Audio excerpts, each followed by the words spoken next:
Good morning. And I want everybody to notice how much music follows our lives. Lon had a little trouble finding his light at first. Did you notice that? Just as we all do. And I want to welcome everybody to my favorite time of year. I love the period from October to January. As far as I'm concerned, October 31st, Halloween should start with the day off for the rest of the year. Because this is the time when we really get into connecting with each other in a whole different kind of way, which truly should be the way we do all year long. This is a time of family.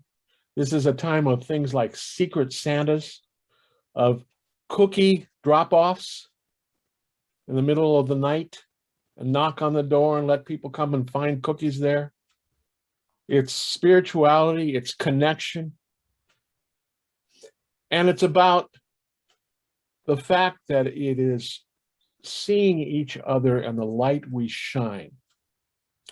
This was inspired by a artist that you well know, Karen Drucker. One of her songs is "You Are the Face of God." She does a monthly newsletter, and in her September newsletter, she talked about the fact that she has just won the New Thought Walden Award, which is an award given to new thought and socially conscious leaders committed to transformation. She noticed when she got the award that she didn't want to tell anyone. She sent out a little thing about it, but she was reminded that when she was 10 years old and she won a swim meet and came home and told her father how she had won the event, he told her, "That's really good, honey, but don't tell anybody." How often do we get that kind of message? And it's not just Karen Drucker. She was so struck by that she's made a social commitment and a conscious commitment to change that belief system. But it's one that Rachel and I are also familiar with. Rachel's parents periodically would say to her, "Don't be so full of yourself."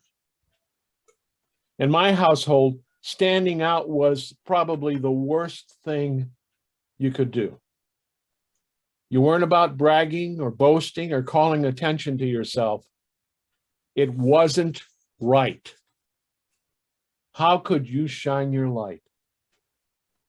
And then along comes Marianne Williamson with a couple of great quotes.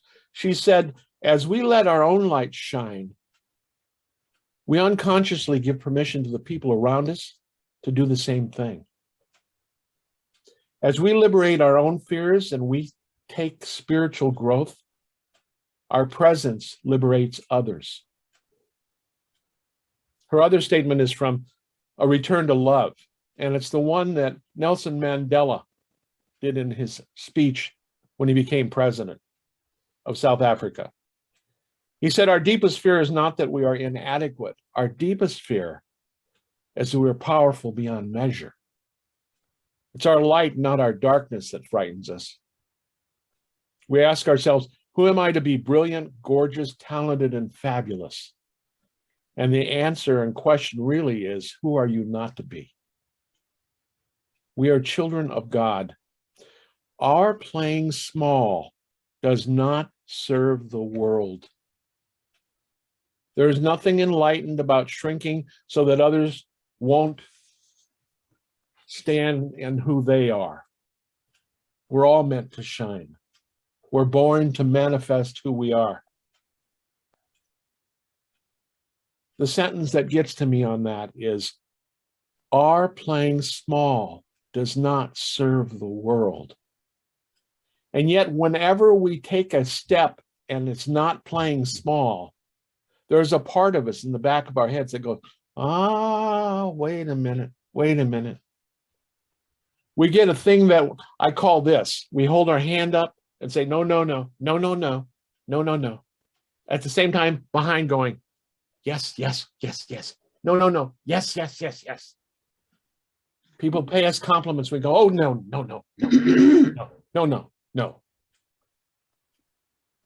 The truth is, We end up with edges and boundaries that we didn't come to earth with. And you know, all the time I've spoken here, I always talk about that we come to earth complete and whole, that as little babies, we never spend time going, I wonder if my diaper is wet enough for me to cry now. Or maybe I should wait a little bit.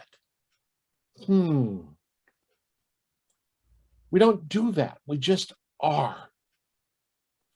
And we're trained to run up against those edges and boundaries.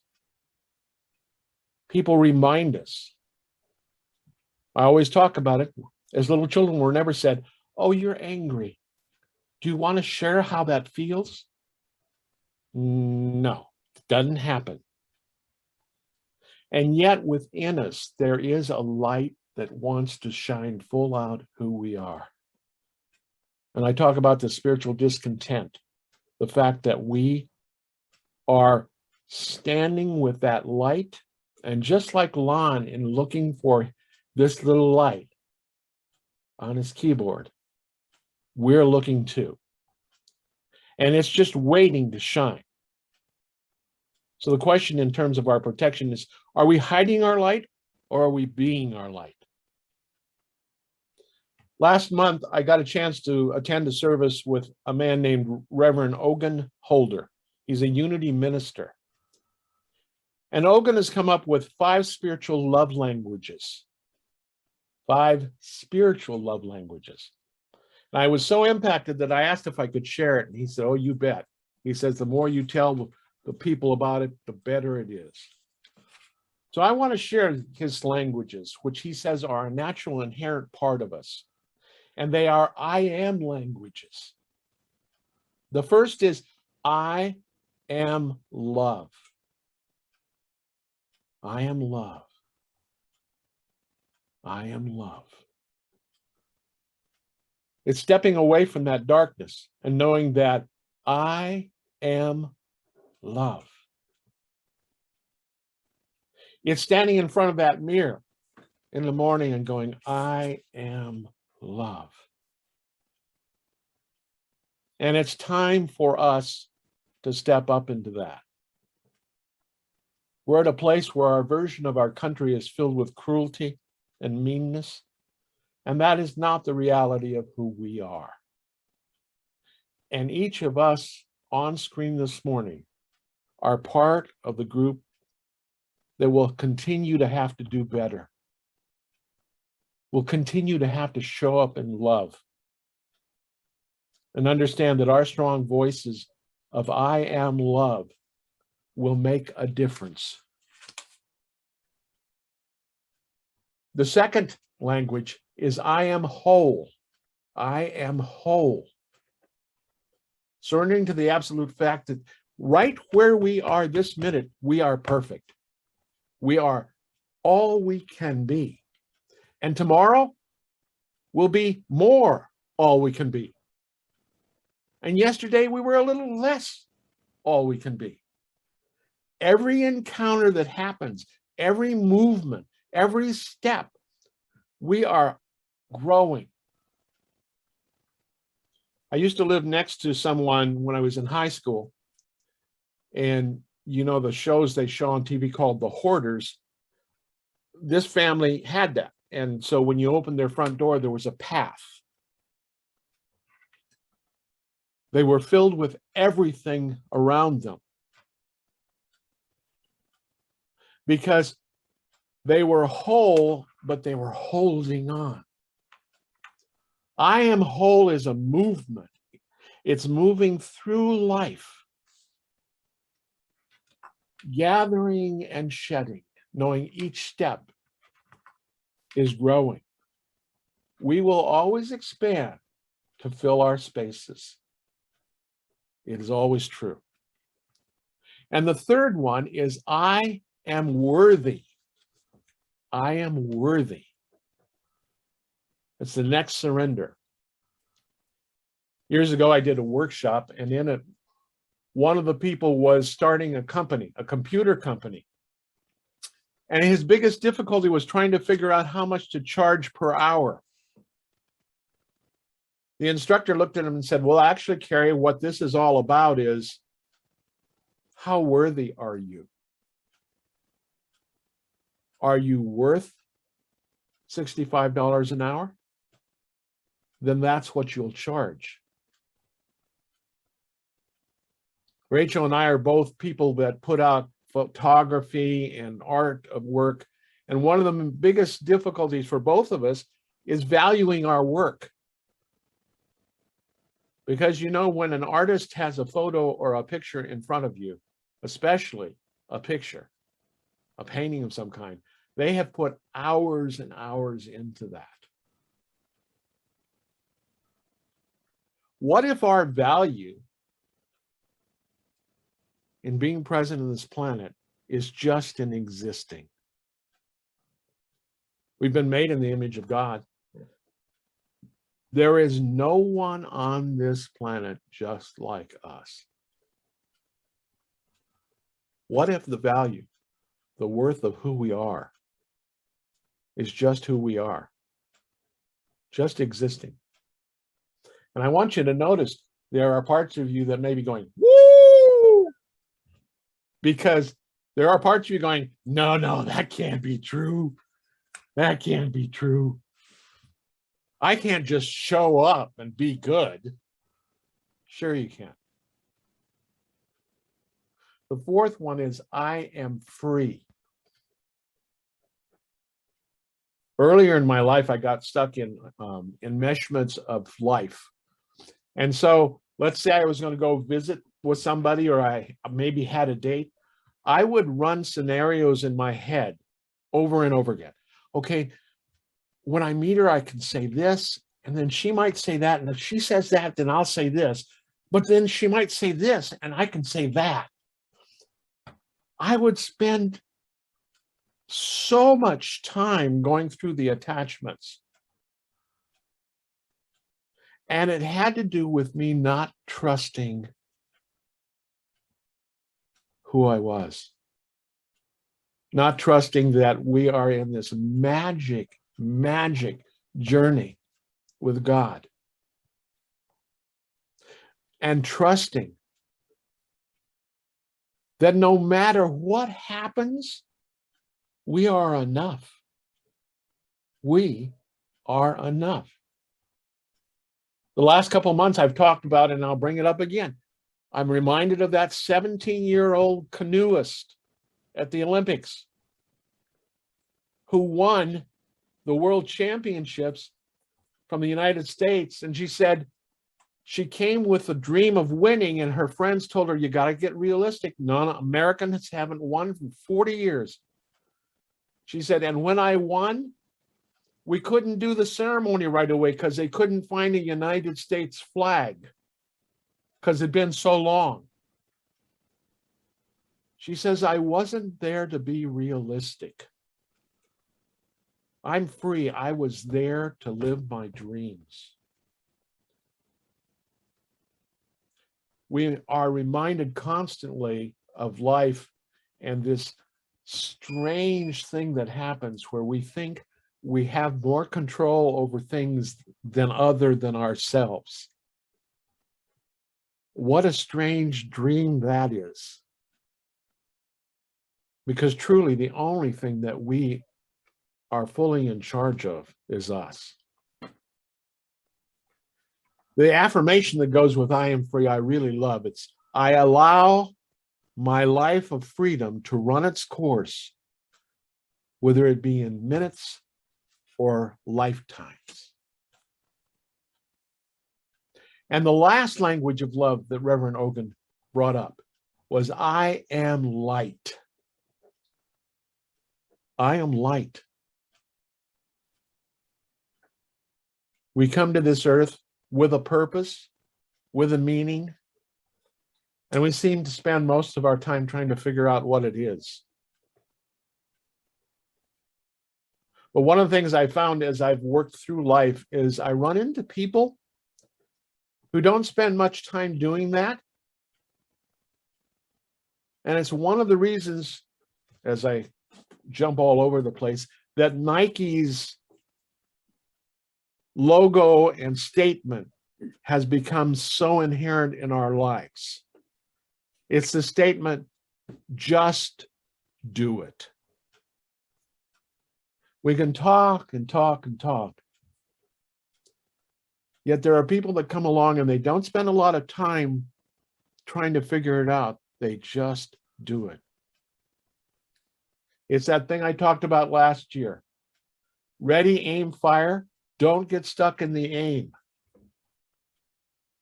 There are some times in life that we really should take the step and do it this way. Fire, ready, aim. Now, sometimes that means we're going to be out on a ledge someplace. But what an amazing step it is. Now, notice all 5 of these start with the point of being whole and complete, of being all that we can be. And so, with that start, it is our truth of the duality that our ego gets stuck and thinks other things. I'm reminded of 10 years working in this program called New Directions, where we worked with the works of Alfred Adler. And the fact that all of our beliefs come from places in the past, emotions that we developed, and letting go of those emotions help us take the next step. And we had something occur that reminded me about how much we can hold on and not let our light shine. We had a lady in the program that had panic attacks and would end up in the hospital. And during one of our sessions, during that weekend, she had a panic attack. Now, we had some doctors, we had a doctor that weekend and a nurse who had been in the program a long time. And one of them said, sitting next to her, breathe into it. Just be with it. Embrace it. The lady did. And she'd been always resisting and ending up in the hospital. She embraced that light of who she was. And in the end, for a bit of time, she passed out. When she woke back up, she never again had a panic attack because she had stepped into the fear. Now, I do want to caution people, that was a one-step thing that happened in that occurrence with a doctor and a nurse around. That doesn't mean if you have panic attacks that you take this kind of step. Each of us have our own light to shine. As I heard a grandson say to a grandfather in the grocery store a couple of weeks ago, the grandson put his hand on the grandfather and said, "Chill out, Grandpa, chill out, relax." And that is part of this whole situation. God is walking with us. And as we grow and we spiritually grow, we may not always know what we're doing. I came to a point in time where I was working with someone and I had this strange feeling. And I told her, I'm feeling things I've never felt before. She said, well, explain them to me. Tell me what's going on. And I went through the whole list of things. And she laughed and looked at me and she said, you know what it is, Dave? It's peace. You're feeling peace for the first time in your life. And because you've never felt it before, it feels totally out of whack. So realize, as you go through spiritual growth like this, there will come times that you may feel really off balance. But take a step, breathe into it, and realize it may be the first time you're standing upright. It may be the first time that you're developing and moving into that next step. And God knows we're all doing that. because there's this great anticipation. We're right on the edge of the new normal, aren't we? Things are changing constantly, and something is bringing us along. There's a book called Clarity and Consciousness that states real freedom is mental clarity with inner peace. And that's what we work toward in shining our light.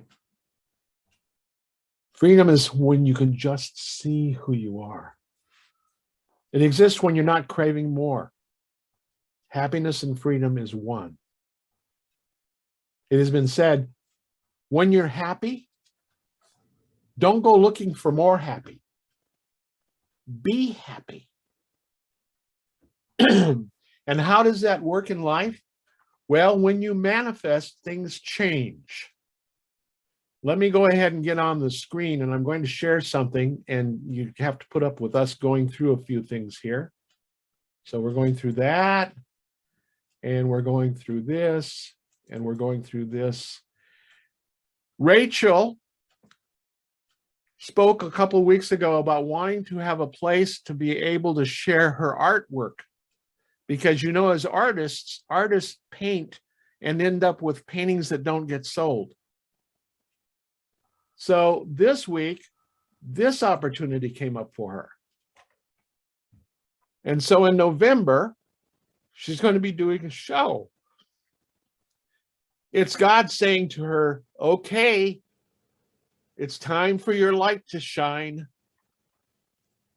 And so God says, let's go. Let's go. And that's what happens as we manifest this. That's what happens as we move forward and we shine our light. I challenge you to adopt the I am. I challenge you, if you want, let me know, and I will send John the information about Ogun Holder in these 5 languages, because he has more about it, and they really do step into I am whole, I am love, I am light, I am complete. I challenge you to be here now, be fully present, to shine your light. And no, there will become times, and I love how the universe works. There'll come times, just as with Lon, as he's looking and going, where is my light? As he's looking on his keyboard. And then suddenly, there it was. And it shone out so nice as we all sang it. That's just how it works. It's just how it works. Just doing that is enough. And the resulting shine of each and every one of you is so spectacular. And so it is. And so it is. So everybody take a deep breath, knowing that we are the I am. There's a wondrous, wondrous chant that says, I am that I am has brought me to this place to be all that I am, to shine the light that I am. And so as we take a breath, we take a moment to spend some time in meditation, knowing that one of the steps we take is just to take a breath and settle within to that place of light within us. So that as we breathe in, we settle deeper within to that place of peace and quiet and calmness and serenity that is ours. Knowing that even in times of chaos, that place is right there as we take another breath and sink deeper.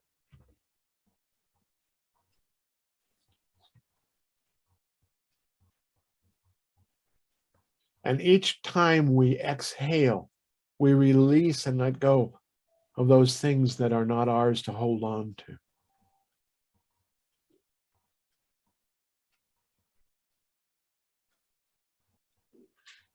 And because it is the truth of how we move forward, that this is such a personal journey.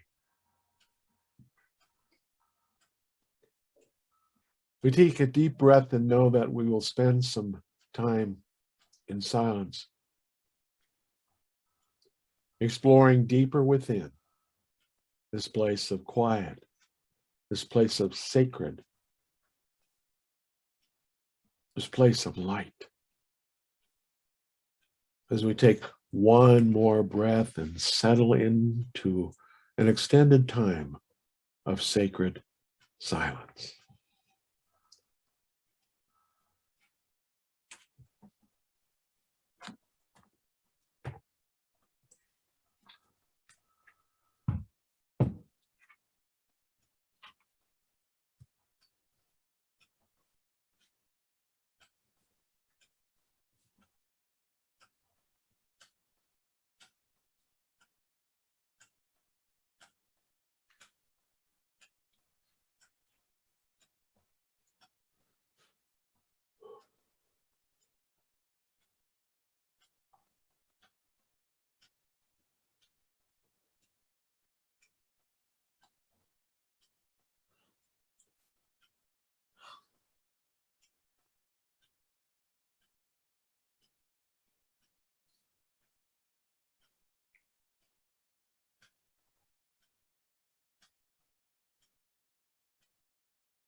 And as we breathe in this place,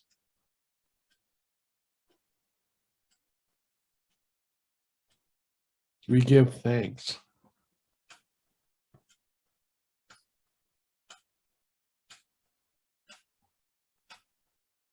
We give thanks for the amazing light we shine.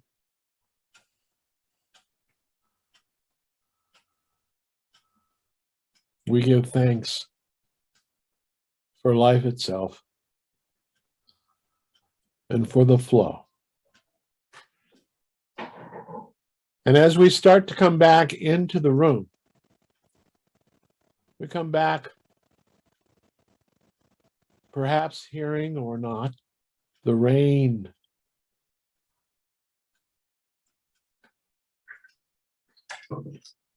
We come back just opening to the truth that it's as if we've had a long afternoon nap with our favorite blanket, our favorite cat, our favorite cup of hot chocolate.